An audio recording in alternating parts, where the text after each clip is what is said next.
Hi, I am Kartika, a fellow learner who's excited by all things heritage and is forever curious to know more about the many forms in which heritage shapes our everyday lives. I tagged along with Team Inherit as they traveled far and wide to gather stories about our country's natural and culinary heritage. One such story that caught our eye was of a cooking technique that has stood the test of time. A technique where ingredients are wrapped in different kinds of leaves before they're cooked. Once prepared, these delectable parcels are unwrapped like gifts waiting to be consumed. Today, we try and understand everything we can about this ancient cooking technique, right from its possible origins to the role it plays in people's lives across the country. If you have tried a leaf-wrapped dish, do you remember its name? And how it made you feel as you first unwrapped the steaming hot leaf? The most quintessential, probably the most iconic leaf wrap dish in India is the Karimeen Pollichathu. Karimeen is a type of fish called pearl spot, which is found in brackish waters in Kerala. And Pollichathu literally translates to blistered. The fish is wrapped in there and it's cooked directly on a hot tawa or a hot stone where there's some burning and blistering that happens on the leaves, but also there's steaming that happens inside. So this is a very typical traditional dish in Kerala, which consumed a lot. That's the memory I go back to anytime I think about leaf wrap cooking, and I think that's normal because a lot of us identify with food through our past experiences and memories. When it comes to food, my earliest memories are of my paternal grandparents' home in Nogaon. So it was a huge ancestral home. And I remember during Bihu, what my thought was there was like rows of chulhas being dug up on the ground because entire village was fed during those 3 days. And that's when probably I saw Patot Maas and all the jolpans being cooked. And I couldn't have been more than 4 or 5. And those sepia tone memories have been the cornerstone of my entire circle of coming back to traditional food and wanting to know more about it. Wow, this takes me back to my own childhood. Why is it that our childhood memories leave the most lasting impact on us, pushing us to come back to the comforts of those nostalgic sights, aromas, and tastes? I remember how the kitchen used to be this magical space of creation as a kid, with the stove just beyond my reach and the process of cooking way beyond my understanding. Even today, the dizzying permutations and combinations of ingredients, flavors, and techniques leave me fascinated. Take these leaf-wrapped dishes, for instance. What even is this technique? What kind of leaves are usually used? And is there a specific reason for using them? Where did this technique come from? Leaf wrap cooking is an ancient cooking technique that's been adopted by communities around the world. So essentially what it means is that food is marinated or seasoned with different ingredients and aromatics and mixed together and placed within the leaf. And this could be a variety of leaves. And then the leaves are folded or tied or covered, and then some form of heat application is applied. And finally, when you're ready to eat, the leaf is unwrapped and food is consumed. And that whole act of just opening the leaves with the steam coming out and just that process of the flair involved in that experience is also what adds to the final joy in consuming something that is cooked in the leaf. Worldwide, you hear about people using leaves for cooking techniques, whether it is the Greek rice that they cook, that they use the grapevine leaves. In Middle Eastern, they use that they cook meat wrapped in grapevine leaves. So it's a common thing, whatever is available in whichever region and part of the world, and we do use. There are lots of reasons why they use leaf wrapped cooking, because one is talking about nutritional and the medicinal point of view, and also giving different texture, flavor, color. As it turns out, leaf-wrapped cooking is practiced all over the world.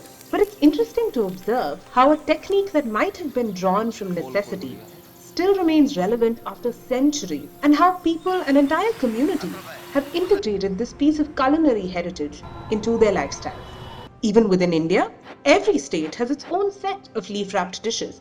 I remember my friends from West Bengal talking about mochar paturi, and one of my Goan friends made me try pude. And just to let you all know, I absolutely loved it. In Tamil Nadu, they do idli. I think in Mangalore, they do a idli wrapped in banana leaf or and jackfruit leaf. I've seen turmeric leaves being used to cook or sweet with rice flour or banana. So leaf wrap cooking, I think it's just a convenience thing that when people didn't have cooking utensils as much as is available today, that they resorted to using leaves, what was available in their closest to their hand.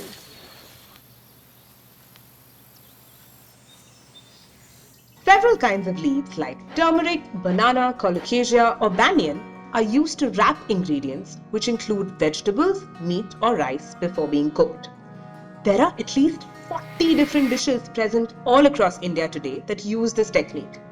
Team Inherit focuses on two such dishes from the states of Karnataka and Assam. Any guesses on what those might be? So if you talk about the practices of certain cooking techniques and the certain dishes which is more or less similar in Mangalore and Udupi, the examples are most popular one is Moode. Traditionally how Moode is made with the rice batter. It made in a cylindrical shape where traditionally they use screw pine leaves to make it that cylindrical mold, and then where this batter is poured and then it's steamed, and it's one of the traditional dish which is made in this part of Karnataka, and it's also popular breakfast dish, and there are a lot of variations are there within the community and even within the family. There are so many variations are there. When you talk about certain origin of dish, still we are debating. In Moode was supposed to be originated, the idli, for example, it's derived from the idli, the variation. Okay, then basically idli, the certain literature, research articles or theoretical evidence is supposed to be originated from Indonesia. Okay, but Moode, it's one of the, even which you talk about 11th and 12th century, certain works which is within Karnataka like Manasolasa and these are the works which is mentioned about idli. So that means that when you say that interconnected, that idli Moode, it's just a variation. My understanding, I've been here for almost 25 years in this part of Karnataka, still that tradition continues. Of course, people don't do it at home. They may procure that cup and then it is commercially sold during festive occasion or in the seasonal time. They procure. There are so many variations in how it's consumed. Moode can be eaten with chutney, sambar, dali tawe, or padengi gatti, which is a curry made out of tur dal and moong dal, or even with a nice spicy curry made out of meat like chicken or mutton. It varies from home to home and community to community, but it is very much a shared and cherished heritage. Patot Maas is something so simple. It is like somebody generally went fishing in the morning, brought back fishes, and mostly it is the small fish, what we call mua mas. Big fish was generally not used so much in Patot Maas. It was basically the small fish, the boriola, the putti, those are the ones. Those are very day-to-day regular meal, nothing special about it. So not too much attention was given, because if it is a festival or a wedding or anything, that's when more attention was given. This was a regular day-to-day meal. So generally some chopped coriander if it was available during that season, but mostly mandhonia or the saw-toothed coriander, which grows throughout the year, is available in an Assamese homestead. So that will be added. Green chilies are available, little mustard oil, some ginger, which is always there in our homes. It's always growing in our bari that we call in our backyard. Food was cooked with whatever was available in the backyard. And Patodia Maas, it's one technique. There's just not maas that is cooked. Even greens are wrapped in leaves. Rice is cooked. That's another part of it. So leaf wrap cooking is a very common technique here. So for the rice, they use kopat, and fish is used turmeric leaf, which we call halodi pat. And once the fish is slow cooked with wrapped in the leaves, the turmeric, it imparts a very earthy, smoky kind of taste into the fish, which is unique and distinctive. The same fish, when it is wrapped in banana leaf, it does not impart that. So, each leaf has its own flavor that is imparted, very delicate, very subtle. Getting to know all of this about Moode and Patot makes me want to eat them right now. But it also makes me want to know all the stories behind other dishes that use this technique. I mean, just a single leaf wrapped dish itself has so many variations. So think of all the leaves that we can use and all the dishes we can create. But I wonder, how do we choose which leaves to work with? Are there any specific factors to keep in mind? Oh, and before I forget, let me tell you about this interesting little twist. Leaf-wrapped dishes aren't limited to just eating the food cooked in the leaf.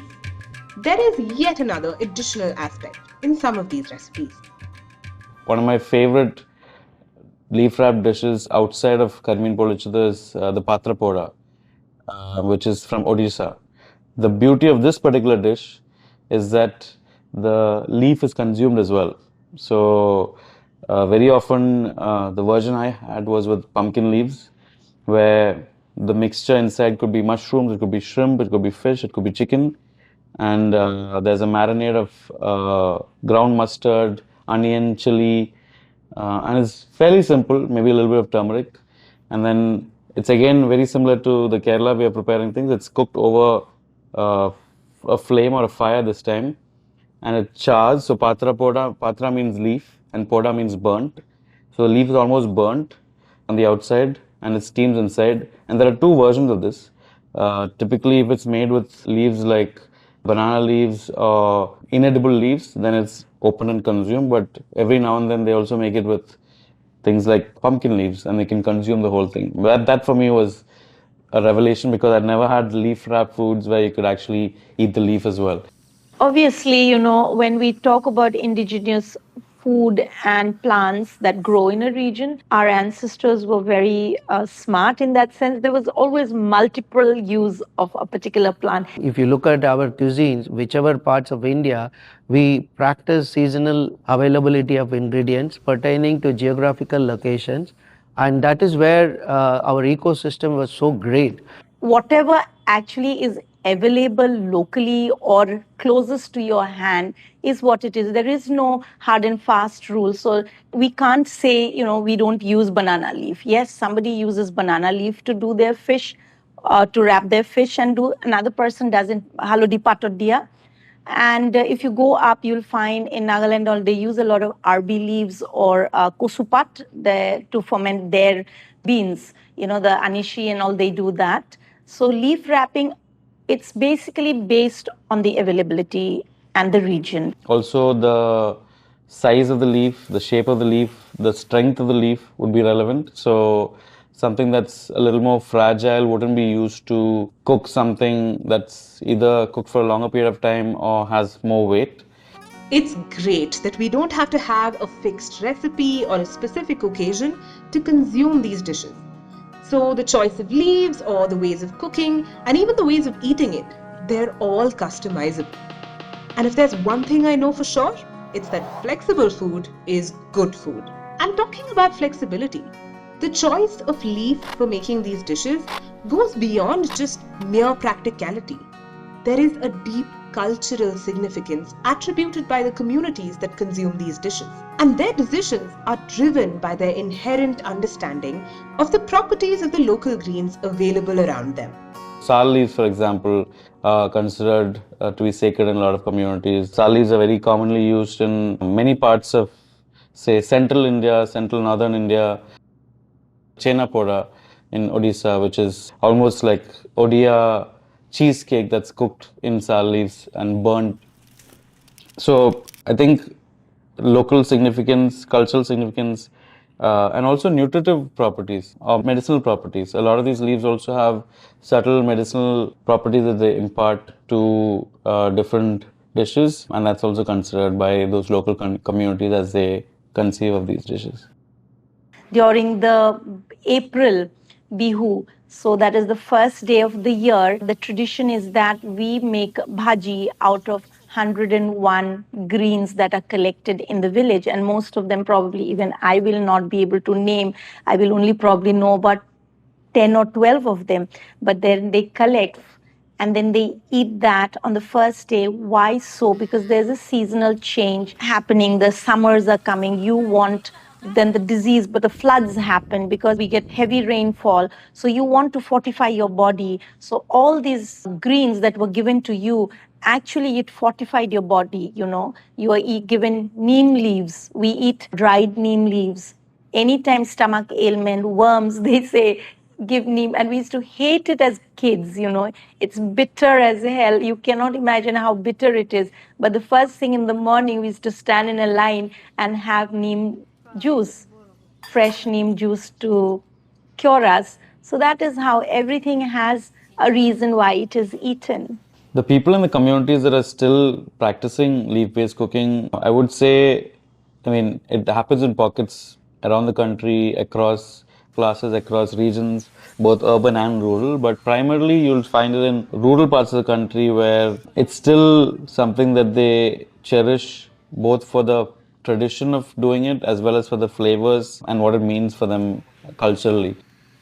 If you were to say that real custodians for these cooking techniques, like a lot of traditional cooking practice in India, are really, local native communities, like tribal communities from different parts of the country, who place a higher degree of importance on sustaining these traditions and holding on to them. And that's not to say that it's not practiced outside. I do see, and even from my experience, I've had leaf-based dishes in people's homes, both in cities and towns and villages. But in a lot of cases, when it's happening in urban India, it's not being done with the intention of preserving it. It's being done as a way to, showcase something that's, means something to them. There is no written text about the recipes or food history per se. So what happens is generally it is shared through songs, or the matriarch or the grandmother generally shares the recipe, and in this family, this particular dish is cooked this way, and it's shared and it goes down the line. I always feel every time I cook a dish that I have not cooked even half as good as my mother. And if I tell you that the same words were used by my mother when she would serve a particular dish to me, which she learned from her mom, and she'd say, oh, this doesn't taste half as good as she would prepare it, But we are still carrying on the legacy. And now I find I've given it already to my daughter, and hopefully she will continue with it as well. So we, without realizing, women have become the keeper of culinary history and heritage. It does become essential here for us to acknowledge the people, the custodians of food heritage who have ensured that healthy and helpful pieces of knowledge and practices live on and become an essential part of our lifestyles. But for something to be alive, it has to keep changing. No recipe is stagnant, and leaf-wrapped cooking is no exception. So as we enter this era of, modernization and globalization, it's interesting to note that, leaf-wrap cooking is one of those techniques which have stood the test of time. But at the same time, there are unseen influences that have seeped into a lot of these cooking techniques, these recipes as well. For example, just the use of banana leaves for leaf-wrap cooking is something that probably would have come from Southeast Asia many centuries ago. Or the fact that there is tomatoes that are used in Karimeen Pollichathu today in Kerala, which is something that the Portuguese brought just 300 or 400 years ago. So it's not that these recipes have been preserved in its exact original form. They have had influences over the last several hundred years. The culinary practices evolved over a period of time. The main reason is that creativity and innovation, right? So if you look at that, any recipe you take, whether it is leaf wrapped dishes or any other staple food what we eat or across the globe. There is nothing called traditional recipe, because those times nobody has documented what the traditional recipe. Of course, today the researchers and academicians and the chefs fraternity and the food enthusiasts going into taking a deep dive into getting to know more about how this dish was originated, or many things that we talk about the social media engagement today. So many the theoretical evidence are coming up. Food is not a static thing. It keeps changing from region to region. It's the same thing. And I found that, even in context to our own Assamese food, it is a confluence of all the exchanges, migrations, people coming in, we traveling, and eventually how it becomes a dish. If I go towards Gwalpara, I find it bordering West Bengal, you will see that the food has a lot of similarity with the Bengali cuisine. When we move towards Upper Assam with the rule of the Ahom king, the food has a lot of similarity with the South Asian food. So food is something, it's always evolving. All of this does help me understand and make space for the differences in both the making and consuming practices of people around me. But with all these constant changes, is preservation of these culinary practices even possible, let alone relevant and essential? What is the consequence which, if we don't take it forward and preserve, of course we are going to miss out a lot of the traditional dish which is meant for consuming particular season to avoid certain diseases. So that we can see that people are moving to modern way of eating and forgetting about our traditional dishes. Talking about the ancient practices and then the traditional one, we must continue. And our ancestors are practiced with lots of passion, and it has given a huge, impact in the community, that people are, when they started using this kind of techniques and eating this kind of dishes, they were healthy. This part of the country, it is the storehouse of all the natural plants, medicinal plants. And in the process, if we do not consume it or we have an awareness about it, we will certainly lose it, then we will no longer be conscious of the fact that we need to preserve all this. And we will just get caught in modernization. There has to be a balance. How do we connect ourselves to our roots? How do we preserve our forest land? How do we pay respect to the land that sustained us for so long? In this era of, fast food, conveniences, 10-second reels, 10-minute Swiggy deliveries, techniques like leaf wrap cooking are often sidelined. So in that sense, it's quite disheartening for someone, especially like me, who's a chef who spends a lot of time and energy in trying to promote and revive traditional practices and local traditions. As a chefs community, we have various forums. We have been educating the aspiring chefs how to go about preserving these traditional dishes and as well as the traditional cooking techniques. And which is every forum we are talking about slow cooking, or we talk about the indigenous ingredients of the particular geographical location, how to bring it into commercial format, and trying to innovate and create new products. One of my strategies to show, especially the younger generation, how cool these techniques are. Today, if you think about what continues to remain trending, is usually things that are aspirational. Like when you think about it, it's actually really unique. It's a very special experience when you serve something that's cooked in a leaf. The joy of opening the leaf, the aroma that comes from it, the visual experience of it, all of it is really stands out from something that's just been served on a plate. I finally understand how practitioners approach this, and it's extremely inspiring. But given how the technique of leaf wrap cooking seems so daunting, how can you and I, with little to no professional cooking experience, contribute to its preservation? And I also wonder, how do we incorporate this into our lives? In life, in everything, it's only taking it forward. I keep saying how not to lose our traditional food and adapt it to the modern days, how to make it easy for the young generation. Sometimes I wonder if my own child would be limited to cooking because they say this is not available, or I don't have halodi pat. How do I cook this fish that mom cooked and I want to eat it? So what would I do? I would encourage them to continue to keep that tradition of eating their own food, or it's not your own food as much as it is memories and nostalgia and the comfort that one gets of eating home food. So I would probably tell them substitute it for banana leaf if that is available, if you can't get turmeric leaf wherever you are. And if not, well, what is the next option is probably either steaming it in butter paper or aluminum foil to create the dish. When you look at it, yes, the technique is same. Probably because of a particular product not available, it doesn't take away the essence of the dish. And that is what it brings you comfort. So I keep telling, don't get limited or don't be intimidated by the fact that I can't create a dish because I don't have firewood, and traditionally this dish is created only over firewood. No, you can still create with whatever form of heat is available at your end. It could be an induction top, it could be a gas, it could be an oven. Yes, it will alter a bit, but yet it gives you the same level of comfort. You feel accomplished, you feel connected to your root. So why would you stop? We talk about local cuisine, global way.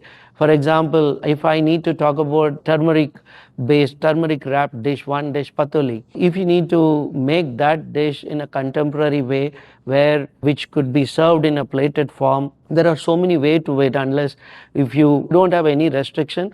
But what you can do, you can do the traditional way, but plating can be done with the local seasonal fruits. One thing which I can tell that, the special banana, which is puttuvale, we call it eleki banana. It can be grilled, and then which we can just give little cardamom flavor and jaggery, a little bit of glazed with the jaggery, where this traditional patoli made with the rice and the coconut and jaggery and cardamom wrapped and then steamed. And then when I talk about the contemporary way, there are so many ways to do it, just giving in one example. So it's very important to align current needs and also preserving, our traditional dishes. One of the really impressive things about leaf wrap cooking, and something that stood the test of time, which I haven't mentioned already, is the fact that once you're done, there is no waste that's generated. Typically, you're just going to throw the leaf away, which degrades very, very quickly, often within a few weeks or a month. And in some cases, the leaf is eaten as well. You don't need any water to really even wash up after. So in a lot of ways, there is this sense of like taking from the land, taking from nature and giving back, and this cycle that's continuing. You'd find even today that a lot of leaf wrap cooking that's happening in, whether it's in urban or rural India, is happening with leaves which are very local. You're still not going to find that migration, even though you have, the ingredients inside like vegetables, meats, fish that may travel. The leaf itself is usually still very local. And I think there's a certain beauty to that as well. The more easily available, more the young generation sees a particular dish, it will somehow be recreated and they will connect back to their roots. India is diverse, but if you delve into it, in this diversity, there is so much of common and connections. So I find food being one of the biggest connector. You might not speak the same language, you might not have similarities, but when you're eating, you immediately say, oh, this is so similar to what we eat. And you bond, and then all differences go away. I mean, there can be no bigger diplomacy tool or thing than food. I mean, nobody is angry or upset or in a negative space after a good meal. You cannot be. It immediately changes and elevates the mood and the people. As we wrap up our exploration, we don't just want to leave you with insights into leaf-wrapped cooking. We want you to participate in its preservation. So go ahead, try one new delicacy that comes wrapped in a leaf, learn the story behind it, Share your special recipes and your memories of cooking and eating with those around you. And maybe, just maybe, if you're feeling particularly bold, try making one yourself. I know that's what I'm going to do.